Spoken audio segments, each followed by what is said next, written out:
Directivos Seguros, un podcast de The Executives y Cordón Seguros.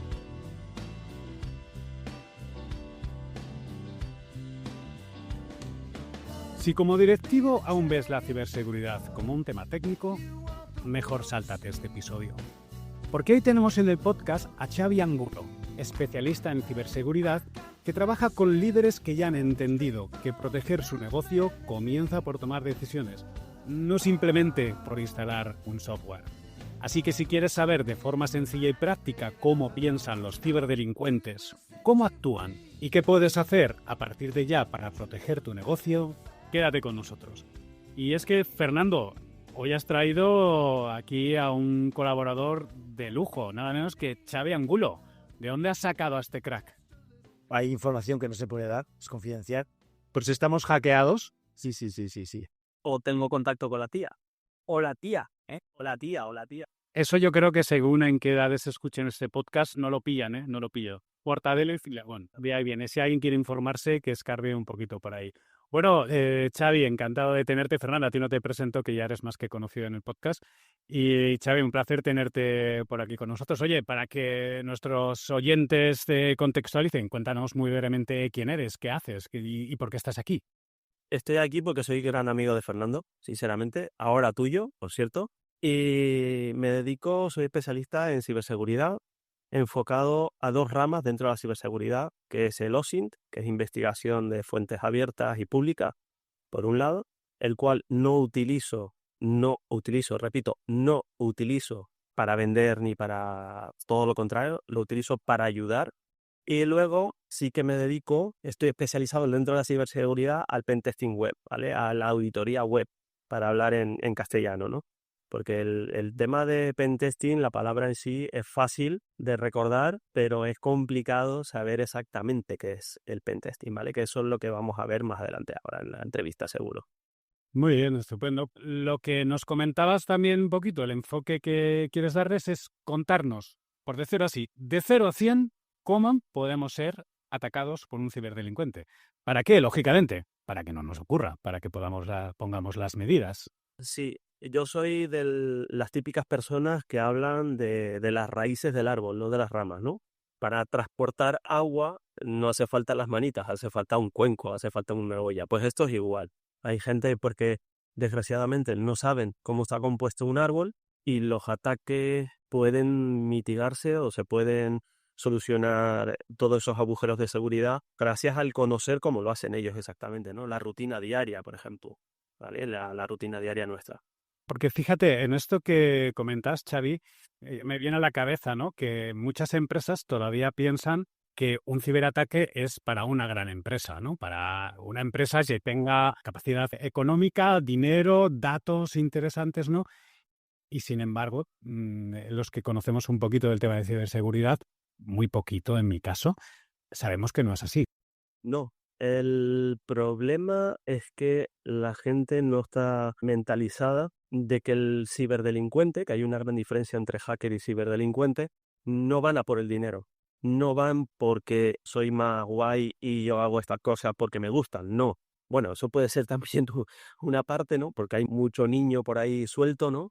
Pero en realidad van por nuestros datos, ¿vale? Van por nuestros datos, van porque ahora el dinero es algo que se puede, lógicamente, recabar con todos estos ataques, pero también nuestros datos se pueden vender o utilizar para realizar o recoger, por así decirlo, dinero, ¿vale? Se puede conseguir mucho dinero a través de Xavi Angulo, ¿vale? Tranquilamente, ¿sabes? Utilizándome a mí.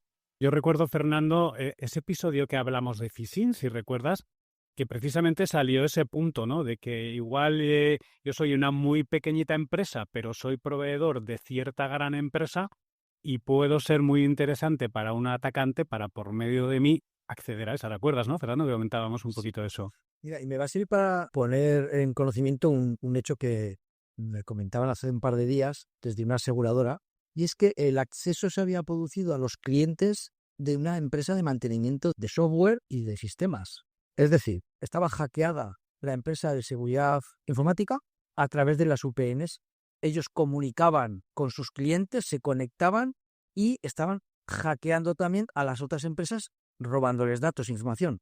El virus lo tenían todos, pero lo utilizaban como soporte para la transmisión.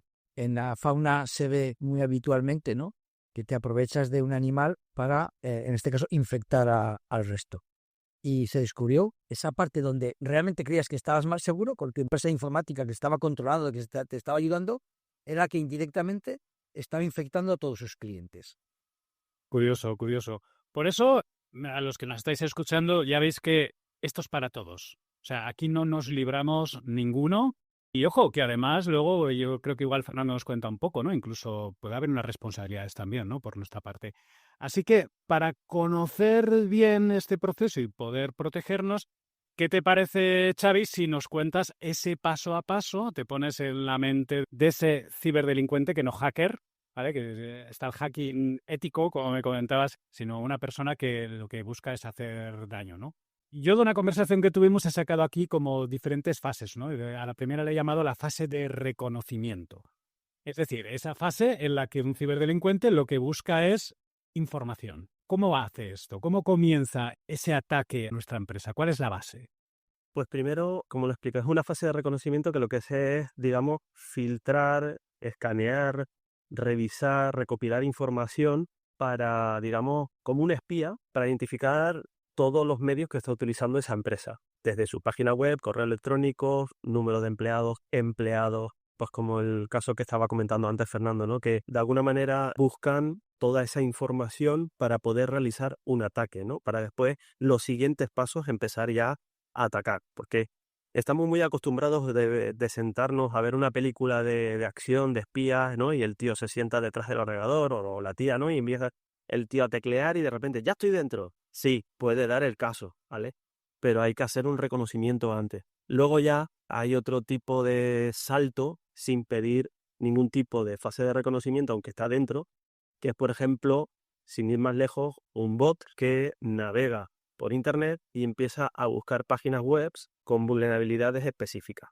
WordPress, por ejemplo, no hace mucho, hace cosa de una semana, no puedo hablar del cliente en sí por protección de datos, ¿no?, pero tenía en un intervalo de 6 días un total de cerca de 80.000 ataques en 6 días. Wow. ¿Vale? Ataques, pero que son reconocimientos en realidad. Lo que está haciendo el bot es lanzarle a la web una serie de cositas, de preguntas, y oye, mira, perdona, me paseaba yo por aquí, vi la web y me interesa saber dónde está la página del login. Vale, ¿y quiénes son los usuarios? Vale, ¿y la web responde o no? Sabemos de esos 80.000 ataques porque están dentro de mi dominio, en la web esa, y yo la controlo, ¿no? Pero fue algo puntual en 6 días. Fue algo de repente que ya no era un bot que se paseaba y preguntaba a 2.000 webs a la vez, como hace, por ejemplo, el de Google. El de Google también se pasa y hace un reconocimiento y demás, pues algo similar, pero con malicia. Lo que van a preguntar una serie de cosas para recabar información de, no sé, de google.es, vamos a inventarnos una web como ejemplo.com, ¿vale? Ha entrado a esa web y él toda la información la recopila y la mete en un archivo para que luego el atacante manualmente diga, vale, pues de esta web tenemos toda esta información, pues esto es similar. Yo, por ejemplo, si quiero ir a atacar a tu podcast, primero buscaría el sitio donde normalmente tú, que eres la persona que presentas el podcast, dónde lo haces, qué plataforma estás utilizando, exactamente dónde tienes tus oficinas, porque esas otras físicamente también se puede atacar. Puedo recopilar información de tu wifi y atacar esa wifi para luego, lo que Fernando comentó antes de ese caso, empezar a atacar alrededor de ti. Atacarme a mí, atacar a Fernando. ¿Por qué? Porque esto es como las películas de secuestro. Yo secuestro a tu hija, pero tú me tienes que pagar. Si no mato a tu hija, pues esto es igual. Y comentabas, el otro día hablando contigo, comentabas que está de la basura se puede sacar. Exacto, el tracing. El tracing es una cosa súper antiquísima, estamos hablando ya de los años 70, 80, donde se recopilaba información, donde famosamente AT&T era una empresa, creo que todavía existe, una empresa de telefonía, bueno, de tecnología en sí, y lo que hacían era, estudiantes y demás, de ir a la basura, coger todos esos papeles que tiraban los empleados de AT&T, y donde apuntaban todos los usuarios, todos los movimientos que hacían, incluso hasta transferencias bancarias, etcétera, etcétera. Son datos que puedes recopilar y puedes luego trazar un ataque no solamente a ese objetivo, sino a todo lo que rodea, desde el banco, proveedores, usuarios, clientes, de todo. Depende. Es decir, en esta primera fase es que nadie nos libramos, porque tú has hablado de que pueden comenzar por nuestra web, por nuestra wifi, por la basura, por los tapetes que tiramos. Entiendo que por redes sociales, lo que se publica, empleados, es decir, cualquiera, absolutamente cualquiera, está expuesto. Es más, te amplío, que es lo que comentaba yo, la rama que yo no, digamos, no la trabajo y la vendo, la facturo, es el OSINT. El OSINT es, digamos, toda esa parte espía, es el Sherlock Holmes, ¿vale? De la rama de la ciberseguridad que todos utilizamos dentro de la ciberseguridad, pero es la parte que empleamos herramientas como Google, porque Google es una herramienta de hacking donde tú lo ves, también se puede sacar una información exclusiva de ese objetivo, ¿vale? No es lo mismo poner en la búsqueda Xavi Angulo que poner entrecomillado Xavi Angulo, por ejemplo. Pues esos son dorks, que se llaman, son pequeños atajos o formas de búsqueda que Google interpreta de una manera para hacer esas búsquedas más avanzadas, más exhaustivas. Yo puedo buscar un PDF directamente, puedo incluso sacar un PDF de los Drive de Google, si yo quiero, buscando el nombre del archivo, lo puedo buscar en Internet y descargarlo, si está en público. Todo eso son datos, claro, ya ahí nos pasamos un poco a la línea de la ilegalidad. El OSINT es una de las ramas más antiguas del hacking, de la ciberseguridad. El OSINT es investigación pura y dura y, lógicamente, también saber cómo hacerlo. ¿Vale? Vale. Bueno, no sé a los oyentes, pero a mí ya me has conseguido poner nervioso. Vamos a este supuesto, ¿vale? Ya nos han investigado como sea, de las 1000 formas que hay, y ahora somos objetivo. Es decir, nuestra empresa interesa. ¿Cómo se apaña el ciberdelincuente para descubrir si tenemos un punto débil, una puerta abierta que decís las personas que os dedicáis a esto en nuestros sistemas? Es decir, ahora, ¿cómo lo hace? O sea, ¿cómo ve por dónde entrar? Pues primero todavía estamos en la fase de reconocimiento, ¿vale? Esa es la parte del reconocimiento, ¿vale? Que identificar los dominios que utilice la empresa. Dominios quiero decir no físico, quiero decir en Internet. Porque en muchas ocasiones hay empresas que, por ejemplo, utilizan otros dominios, pero utilizan, por ejemplo, mira, vamos a poner en todo el podcast un acme.com, ¿vale? Que es una empresa ficticia, no la inventamos nosotros. La empresa ficticia tiene un almacén y tiene una tienda online, un e-commerce. Pero la tienda online la tiene en un subdominio, que la tiene en tienda.acme.com. Todo eso es información que recopila porque los subdominios no dejan de ser otra tecnología o la misma tecnología pero en otro subdominio, en otro sitio, para poder guiar mejor a los usuarios, clientes finales, etcétera, etcétera, ¿no? Por motivos hay miles, ¿no? Pero todo eso son datos, porque volvemos a repetir, yo no voy a atacar directamente al objetivo, yo voy también a buscar información de alrededor.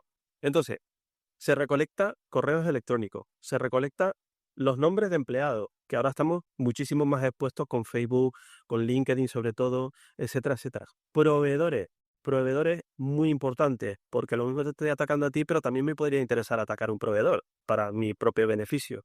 Las redes sociales en general, empleados, proveedores, directivos, etcétera. Se puede hacer estropicio con toda esa información ya directamente, ¿vale? Porque empiezan a salir como las ramas de uvas, ¿no? Empiezan a salir, digamos, muchas uvas en la misma rama, ¿no? Muchos ataques en la misma rama.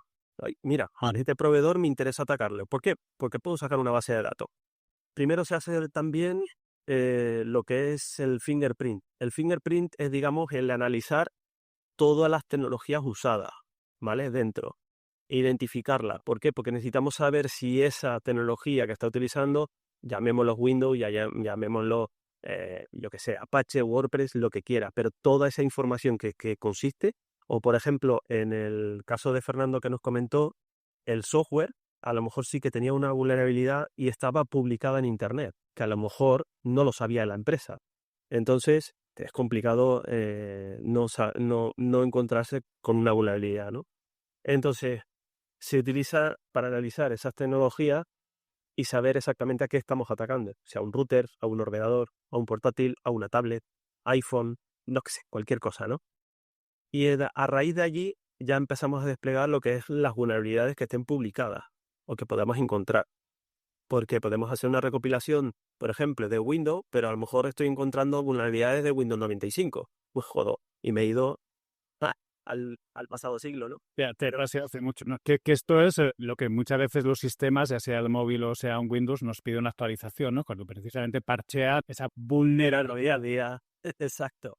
Y luego son rastrear todas las filtraciones de datos externas que tengamos, porque no es lo mismo saber que, por ejemplo, en su momento, vamos a llamarlo Amazon, ha tenido una filtración en el año 2023, a lo mejor podíamos sonsacar ese dato, esas filtraciones que han tenido, o en la empresa de software que comentaba Fernando, de ver si han tenido una filtración en el pasado y ellos no se han dado cuenta y yo puedo buscarla.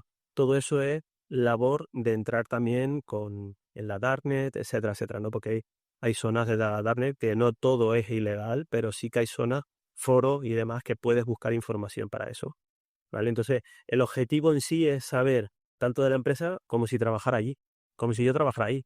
Típico tío hacker que entra porque le han mandado a llevar una pizza, porque han hecho un pedido dentro de una empresa. En Estados Unidos el de seguridad sigue al de la pizza, por eso. Porque no saben si lo han pedido de verdad o es que en realidad es un infiltrado que está intentando entrar hasta la puerta, hasta la cocina para saber qué es lo que está pasando dentro. Y toda esa recopilación de información sirve para hacer una serie de cosas. Entonces, en resumen, toda esta información que se puede conseguir de nosotros, de cualquier empresa, allí es, ¿no?, donde vamos a ver los puntos débiles, ¿no? Donde el ciberdelincuente ve un punto débil y a partir de ahí decide cuál es la mejor opción para acceder. Claro, el paso 2, más bien va a haber. El paso 2 en la numeración y escaneo es cuando van a ver exactamente dónde pueden entrar y cómo hacerlo también, incluso metodología, etcétera. Y me lo salto un poquito porque creo que ya el paso 2 es prácticamente pues utilizar herramientas como Nmap, Masscan. Bueno, hay una serie de herramientas que nosotros directamente podemos conseguir gratuitamente, pero hay que saber utilizarlas también, hay que saber cómo hacer un steal, por así decirlo, para hacer un escaneo que nadie me detecte, porque se pueden hacer, pero todo eso es gracias al reconocimiento, porque no es lo mismo trabajar con un equipo que esté con un sistema operativo tipo Linux y esté pidiéndole carpetas compartidas a Windows. Hay que saber cómo montarlo, cómo crearlo y después conocer las vulnerabilidades, lógicamente, para saber si hay algún exploit, algún script, algún trocito de código para ayudarme a seguir ese ataque o alguna herramienta específica para esa vulnerabilidad también. Prácticamente la detección de versiones y fingerprinting que se hace a servidores web, por ejemplo, son todo en ese estilo, ¿vale? De saber qué versiones tiene, etcétera, etcétera. Vale, lo que queda claro es que a cualquier empresa se le puede atacar. Evidentemente habrá empresas que toman la ciberseguridad muy en serio, están muy protegidas y será difícil, pero por lo que has contado, yo veo que cualquier empresa que simplemente se limita a tener un antivirus, un firewall o cualquier cosa simple, es muy fácil de alguna forma, ¿no? Sí, porque date cuenta, en muchas ocasiones, y además ahora se está viendo mucho más, no quiero asustar a nadie, pero lo del kit digital es un problema también, porque muchos agentes digitalizadores lo que hacen es crear la web, que es lo que se le pide, y ya está. No se le puede pedir a un zapatero que me haga también un bolso de cuero de vaca de Japón, ¿vale? O sea, con cuero de una vaca de Japón. No, hay que saber otras cosas también, pero no lo puede hacer todo. El que hace la web luego tendrá que decirle a su cliente, oye, mira, toma tu web, aquí la tenemos, pero háblate con alguien de ciberseguridad, háblate con alguien que sepa, que sea un especialista en esto, para que te lo mire, porque la web con WordPress, por ejemplo, que es el CMS que más se utiliza para el caso del kit digital, se pone por defecto. Pongo este ejemplo porque se está viendo mucho ahora.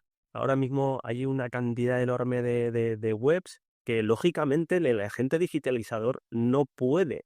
Hay que delegar y en profesionales. Fernando, escuchando aquí a Xavi, viendo lo fácil que puede ser para un ciberdelincuente encontrar información y debilidades, no sé, ¿por qué crees que hay tantas empresas que no ven necesario un seguro de ciberseguridad, que es lo que tú controlas, ¿no? Hay gente, profesionales autónomos, que no tienen ni siquiera una póliza de responsabilidad civil profesional. Yo me encuentro con empresas de limpieza, fontaneros o albañiles que no tienen una póliza de ARCE porque a ellos no les pasa nada. Pues imagínate eso puesto en un ciberseguro. Que la gente a lo mejor ya piensa que eso va a ser carísimo cuando estamos hablando de primas, pues a lo mejor de 300 euros, que se pueden fraccionar incluso mensualmente, ¿no? Es desconocimiento y es decir, bueno, lo que decías, David, firewall, sistemas de seguridad, antivirus. Vamos a ver, si todos estamos acostumbrados a que no se entre mucho spam, ¿no?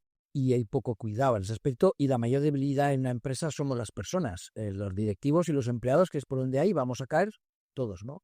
Hablabais de la investigación en basuras, pues sí, hay gente que se dejaba pens para que alguien lo recogiera, los metía en su ordenador y de ahí entrar en los sistemas. Nos falta concienciación, educación y, como siempre, aprendemos con la primera bofetada. Ya hay sistemas. Las compañías cada vez más en los temas de seguros son reactivos y proactivos. Ya te ponen aplicaciones para investigar cómo estás, qué vulnerabilidades tienes y te dicen, por ejemplo, no eres asegurable, tienes estas vulnerabilidades, arreglarlas. O al revés, oye, tienes estas, te voy a asegurar, pero descúbrelas, ¿eh? Y simplemente es con que me faciliten el CIF y como mucho, ahora mismo ya sabes que está todo abierto, con el CIF ya sabes la facturación y el número de empleados, lo confirmas y ya te cuento qué te va a cobrar la compañía y qué vulnerabilidades. Fíjate, Fernando, por lo que me dices, veo hasta interesante el solicitarlo para que también ese escaneo, ¿no? Una información que te llevas. Resumiendo, Fernando, lo que has dicho, no, a mí esto no me va a pasar. Quiero seguir con Xavi porque yo sigo aquí preocupado con todo lo que ha contado. Ya hemos visto todo este inicio y a ese ciberdelincuente encuentra esa puerta entreabierta, ¿no? Encuentra ese lugar por donde entrar. ¿Cuál es la manera más común en la que intenta entrar? Todo lo relacionado con ataques webs es lo primero que va a hacer un ciberdelincuente, porque puede intimidar, pueden bloquearlo. Hoy en día las páginas web es nuestra cara al resto del mundo, ¿no? Estamos ante en una década, yo creo que, por decirlo así, o siglo, en que nos preocupa más nuestra propia reputación. Y es lógico, ¿vale? Porque ahora con toda la información que tenemos, todos los medios que tenemos, pues imagínate, hablar mal de acme.com pues puede bajar mucho la cifra e incluso al cierre. Y lo que más atacan es a todo eso que está de cara al público. Así que hay que tener en cuenta todo lo que está expuesto es principal foco de entrada. Luego hay un punto más allá, ¿no? Que para mí incluso me parece más crítico, ¿no? Y sobre todo que a los oyentes de nuestro podcast les tiene que estar pasando por la cabeza, ¿no? Tenemos mucho oyente que tienen empresas y que tienen empresas donde trabajan muchos trabajadores y donde hay una red compartida donde se comparten datos y muchas cosas, ¿no? Creo que ese punto es muy crítico, ¿no? Cuando ese ciberdelincuente, más allá de pedir un rescate por una web o por unos documentos, entra a nuestro sistema. Entra a nuestro sistema y a partir de ahí puede encontrar, pues fíjate lo que puede encontrar. Claro, puedes encontrar ahí desde un empleado que hace las funciones de comercial, me lo invento, y está con Cordón Seguros, por ejemplo, pero hace de comercial y él lleva, pues digamos, una tablet donde están todos los contratos de sus clientes. Y esa tablet entra de repente a una wifi, a un punto engañoso que conecta la tablet porque está abierta y gratuita, pero lo que hace esa wifi, esa conexión, es robar datos de todos los dispositivos que están accediendo a esa wifi, ¿vale? Entonces hay que concienciar también un poquito al empleado dónde utilizar la wifi, cómo utilizarla, por ejemplo, ¿vale? Y dónde utilizar la tablet, porque en un despacho en una casa de una persona, perfecto, cero problema, ¿no? Pues esa tablet debería tener una conexión propia para poder comunicarse con la empresa. Una SIM o lo que quieras llamar, ¿no? Una conexión que ya a través de una empresa de telecomunicaciones se le asesora a la empresa y que lo haga. Pero no que se conecte a cualquier wifi o a su propia wifi del teléfono, que se puede compartir también, ¿vale? Pero que no se conecte a cualquier wifi, que cuando salga de esa casa, de su propia casa, de su propia empresa, que no vaya con la wifi conectada a todos lados. Yo tengo un caso real de un chaval saliendo de Valdesparter en el tranvía, aquí en Zaragoza, con una tablet hacia su academia donde es profesor, y cuando ha llegado, ahí estaba plantada la policía por una investigación, porque se conectaba a una wifi cada vez que salía con el tranvía en un punto exacto, que después se descubrió, estamos hablando de poco después de la pandemia, ¿vale? Y este chaval expuso toda la academia. Alumnos, profesorado, la secretaria, que fue la principal atacada en ese momento, o sea, todo. Y solamente por un viaje en el tranvía. Piensa un poco. ¿Necesitas la wifi? No, pues desconéctala. Claro. ¿Necesitas los datos en tu casa? No, desconéctala y conéctate a tu wifi. Vale, así. Pues hay gente que todavía ese detalle pequeño no lo tienen claro. Es decir, el atacante puede acceder desde un correo electrónico, desde nuestro dispositivo móvil, que luego conectamos quizás a nuestra red interna de la empresa, desde una tablet, etcétera, ¿no? O sea que esas medidas de seguridad, lógicamente, tienen que estar claras, saber dónde podemos conectarnos, dónde no, qué email abrir, qué no abrir. Todo esto me parece básico, pero ojo, que funciona. O sea, cuando lo siguen haciendo, funciona. Vale, ahora yo me pongo en ese supuesto de que soy esta persona que trabaja en una empresa que por medio de la situación X, da igual que sea un email, da igual que sea una wifi, alguien ha entrado en mi dispositivo y ese dispositivo lo conecto a mi red o incluso a mi intranet, a esa red interna ya donde están todos los datos de empresa. Y el atacante por ahí ya puede acceder a todo. Puede hacerlo, sí. Claro. Puede hacerlo. ¿Y cuáles son las siguientes acciones que suele llevar el atacante? O sea, ya ha entrado dentro de la red y ahora a partir de ahí empieza la escalada de privilegio, que se llama así. Empieza a intentar por todos los medios de conseguir, con toda la información que tiene, más el ataque que ha realizado, intentar tener los privilegios suficientes para poder controlarlo todos. Quiero decir, desde su página web, como administrador, a los correos electrónicos al que administra el servidor del correo electrónico, en fin. Hay que también puntualizar de que no todo es culpa del hosting, por ejemplo, o sea, del alojamiento donde tenemos nuestros servicios de correo y web. Puede ser también que el problema es lo que hemos estado hablando todo el rato, un dispositivo que se conecta y que a raíz del dispositivo empiezan a subir, a escalar, por eso lo de la escala de privilegio, empiezan a subir rango o roles hasta llegar al máximo que sería el administrador o el root.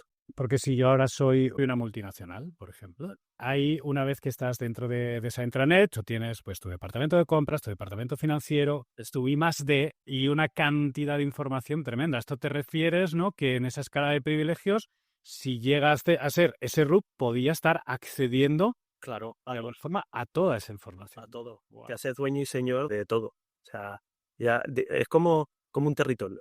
Tú entras, matas al rey y te nombras rey.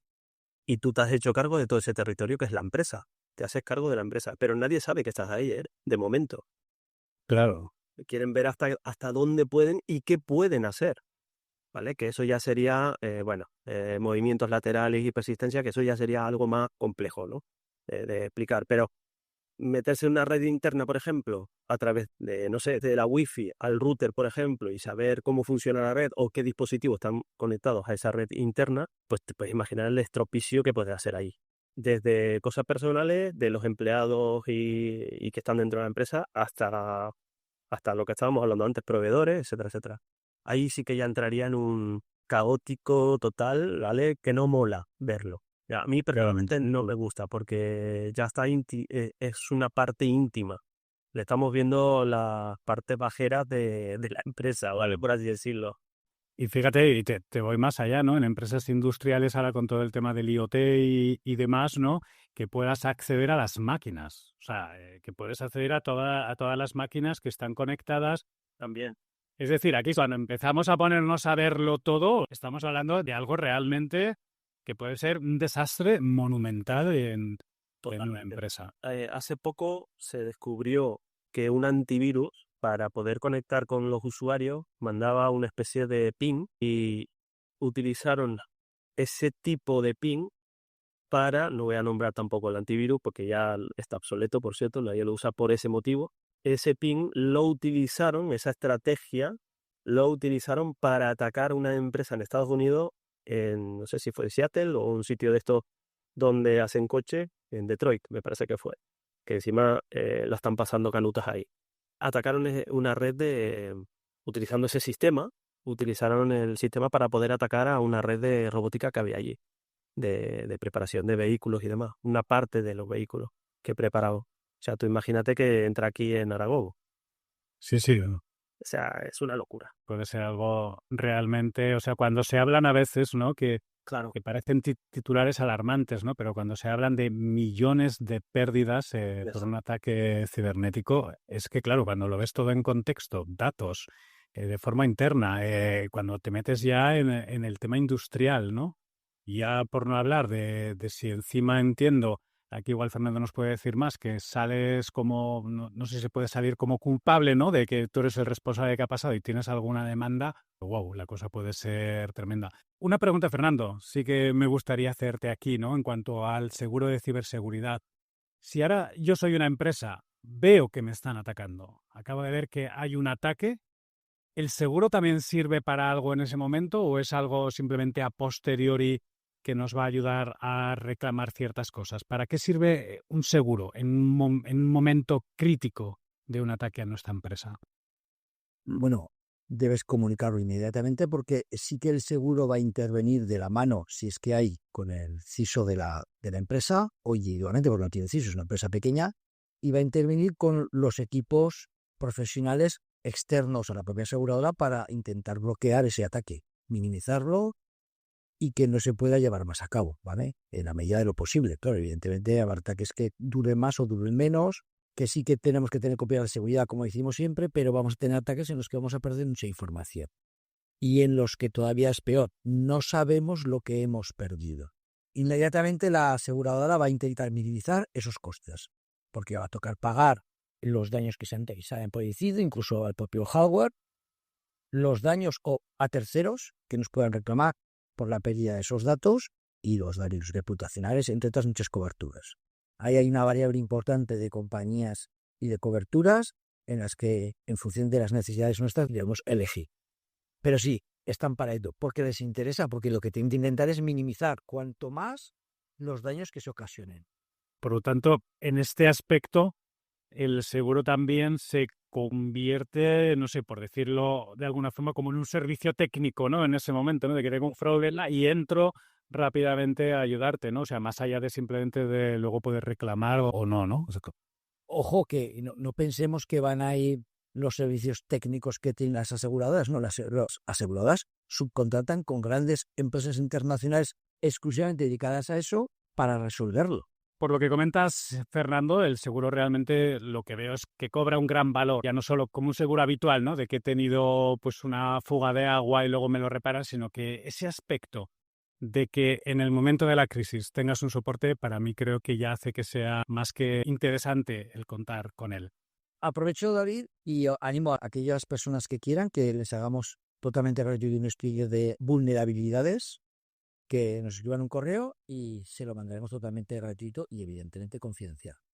Bueno, pues estupendo. Atención oyentes, aquí Fernando se ofrece a que contactéis. Ya sabéis que podéis entrar en cordonseguros.es y por medio del formulario o por medio del email podéis solicitarlo. Incluso si alguno os animáis, para el próximo episodio estáis invitados a contar cómo ha sido la experiencia con Fernando. Xavi, nos has puesto un poco la situación de ver que realmente esto de la ciberseguridad es algo a tomar muy en cuenta. ¿Qué te parece? Y si en el próximo episodio de podcast continuamos, creo que ahora queda uno de los pasos más importantes a tener en cuenta, ¿no? Podríamos hablar, un punto importante es el de movimientos laterales y persistencia, que es importante porque a veces nos encontramos empresas que ya han sido hackeadas hace mucho tiempo y que queda ahí latente. Tú sabes que para los oyentes normales, cuando ha dicho movimientos laterales y persistencia, es como si nos dices patatas fritas con arroz. Bueno, eso lo explicaré. No es tenso, porque como podéis apreciar en el podcast, soy una apasionada de la ciberseguridad, entonces me sale por los poros hablar de esto, pero es importante esta parte, muy importante, porque es cuando está infiltrado el ciberdelincuente dentro y en cualquier momento puede acceder otra vez y hacer otros cambios o hacer otras cosas, ¿no? El robo de daños de datos es importante también, que lo que tenemos que hacer en 4 pinceladas rápidas, y la eliminación de huellas. Lógicamente, cuando el hacker abandona un sistema, tiene que borrar sus huellas, porque si no, cuando lo investiguen a esa empresa, la policía judicial o demás puede llegar hasta su punto donde está conectado, ¿vale? Y no os imaginéis un hacker dentro de su casa hackeando. Olvidad. Eso es algo que no, salvo que sea un entorno controlado, no. ¿Vale? Que también podríamos tocar el tema del entorno controlado y cómo aprender hacking. Muchísimas gracias, Xavi, por estar con nosotros. Ya ves que te hemos engañado así directamente para el próximo podcast sin preguntar. Lo hemos hecho a posta, estaba esto preparado ya con Fernando, que no queremos que te alejes mucho de Directivos Seguros. Muy bien, Xavi. Muchas gracias por tu presencia y nos vemos en el próximo capítulo. Muy bien, venga, café el malo. Te hemos mostrado, como oyente, que ningún negocio es inmune a los riesgos digitales. Ahora ya sabes cómo estar un paso por delante de los ciberdelincuentes. Y en el próximo episodio de Directivos Seguros daremos ese segundo paso para que todo lo puedas tener controlado y la ciberseguridad sea parte de tu empresa y parte de tu ADN, como es necesario en los tiempos que ahora mismo estamos viviendo. Nos escuchamos en el próximo episodio de Directivos Seguros. Gracias por escuchar Directivos Seguros.